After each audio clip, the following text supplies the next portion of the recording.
Find the laughter around you. Know how much better you feel. Feel it. Say to yourself, man, this works. I really feel good. It's everywhere.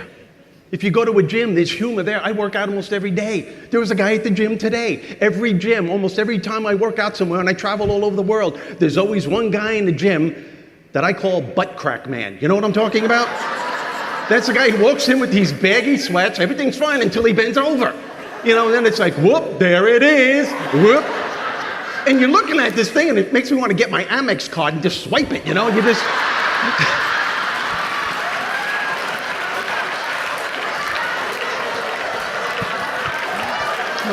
That's funny, it's declined. Give yourselves a big round of applause again. Thanks for the energy. Thanks for the energy. How much better do you feel right now that you're laughing? How much better do you feel that you're laughing? That's my point. That's my point.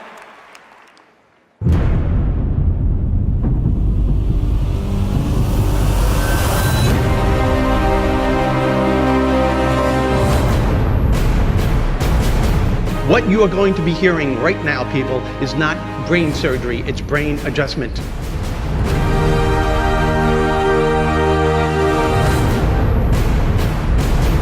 The biggest disease in this country is unhappiness. And the reason why people are unhappy is that they're focusing on what they don't have. They're not appreciating what it is that they do have.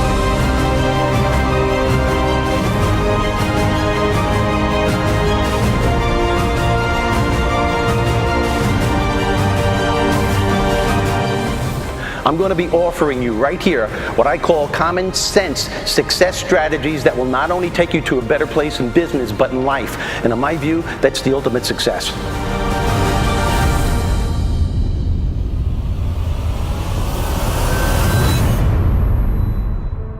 I'm going to share what he had to say with my wife and my friends because he is hysterical and he's right.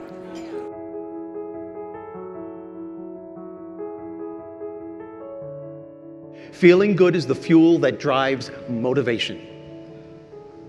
Think about it. It's absolutely impossible to stay motivated throughout the day if you're harboring negative emotions or if you have a bad attitude during the process. It is. And the reason why people in business consistently fail over and over again, the reason why you may be having trouble achieving your goals, it's not because of the challenges. It's not because you're not smart enough. It's because somewhere along the way, positive momentum ceases. You see, and the reason why positive momentum ceases is because the individual is focusing all of their energy on what isn't working, wallowing in the problem, and not leaving any room at all in that brain of theirs for positive thoughts to seep through so they can come up with healthier alternatives and solutions so they can move forward throughout the day and deal with the next challenge that will inevitably follow. Feeling good is the fuel that drives motivation.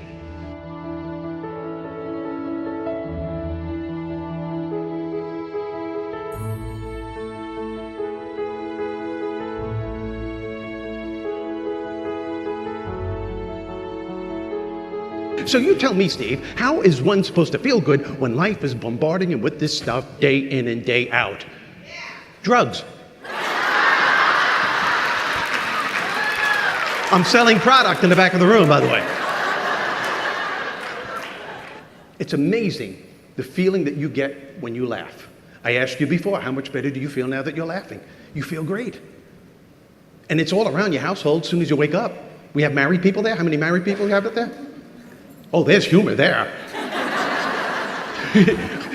Come on, there's humor there. I mean, humor is a key to a successful marriage. Absolutely. But if you were to read Oprah and Cosmopolitan magazine, they would tell you that the key to a successful marriage is to understand your partner. Oh, really? Are you kidding me? You can't understand your partner. The only thing you have to understand about your partner is that there are things about your partner that you will never understand. If you understand that, you will have a better understanding. Do you understand?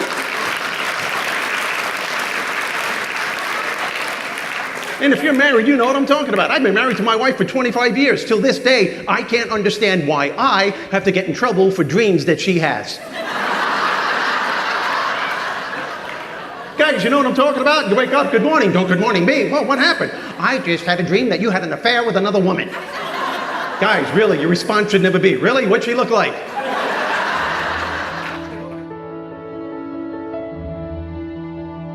think we can all agree that today, too many people, man, start their days off in bad moods or low moods at best. I mean, soon as they open up their eyes, before they even take the covers off, they immediately start focusing on the grueling day they had the day before, all the things that didn't go the way they wanted to go, all the fires that weren't put out. Man, I know people, and I bet you do too, maybe some people in this audience. As soon as they open up their eyes, before they even say good morning, they reach over to the nightstand, they grab their iPhone, and they start looking at all the messages that need to be answered before they even leave the house. That's insane. Then they start internalizing all the things that have to be done on the coming day. And they can't understand when they're going to work, their energy level is down here.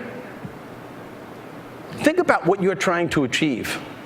Think about the label that you have of being the best. To maintain that, your energy level has to be cranked. First of all, why would you want to start your day focusing on what isn't working? Why would you want to do that? Why do we do this to ourselves? Because it's part of the human condition. We always focus on our lack. We do it all the time. But what I'm asking you to do is to get your shift together. In other words, as soon as you open up your eyes, rather than focusing on what isn't working, focus on what you have. Focus on your assets. Focus on the things that you appreciate, the things that you are grateful for. And I don't care who it is or what it is. Maybe you're thinking of the person lying next to you. Maybe it's your children, a particular event that's coming up. Maybe it's the birds singing outside your window, the dog lying by the side of your bed. We could all find something to be grateful for. Why wouldn't you want to start your day focusing on what you're appreciating? Why do I want you to do this? Because starting your day with an attitude of gratitude simply makes you feel good. Feeling good is the fuel that drives motivation. It's great to have somebody who's not only informative, entertaining, and funny, and smart, all rolled into one. Way to go, Steve. Humor is everywhere. Look at your kids. How many people have kids?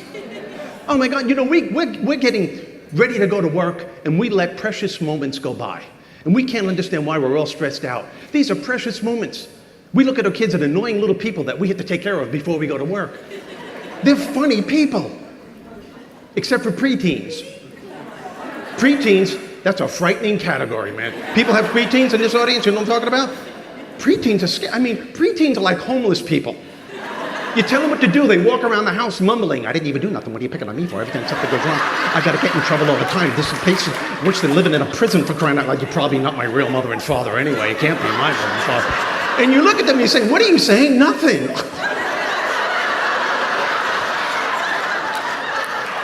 Can't even breathe.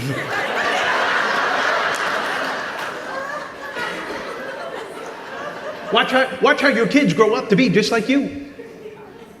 My son thinks he's a comedian.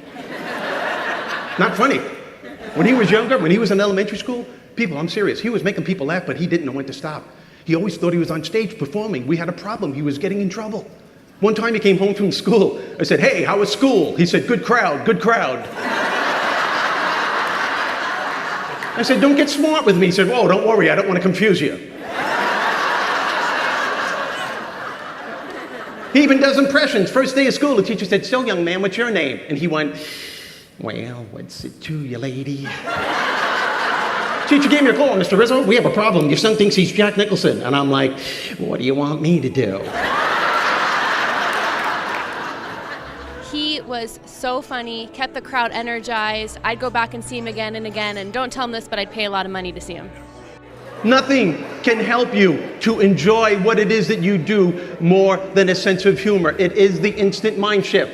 It helps you to enjoy yourself. And unfortunately, enjoying ourselves is something that most people leave by the wayside today, especially when we're setting out to achieve our goals. You know what it is that you're doing, the pressure that you're on in sales. Are you kidding me? When the ratio of no's outweigh the yeses, that's when the stress level can get a little too intense. Self-doubt, overwhelm, fear, anger can become real dangerous mindsets. Without you realizing it, enjoying yourself becomes secondary. Think about what it is that you're trying to accomplish, because that's when it has to become primary. Studies have shown that people who make a conscious choice every day to enjoy themselves during the process of whatever it is they're trying to achieve are more creative, they're more productive, they're able to bounce back a lot faster from life's challenges, and they're able to find solutions to problems a lot quicker. Now, having said that, I would wager any amount of money that most, if not all, of the people in this room, when you're writing out your plans and your goals for the future, short-term, long-term, nowhere on those lists do you ever include enjoying yourself. That totally blows me away. You want to get your shift together, use your sense of humor, use the power of your thoughts to shift things that you're grateful for rather than wallowing on what you no longer have. I want to thank you very much for having me here. I had a wonderful time. Thank you. Thank you very much. Thank you. Thank you, folks. Thank you for waiting here as long as you did. Thank you so much. Take care.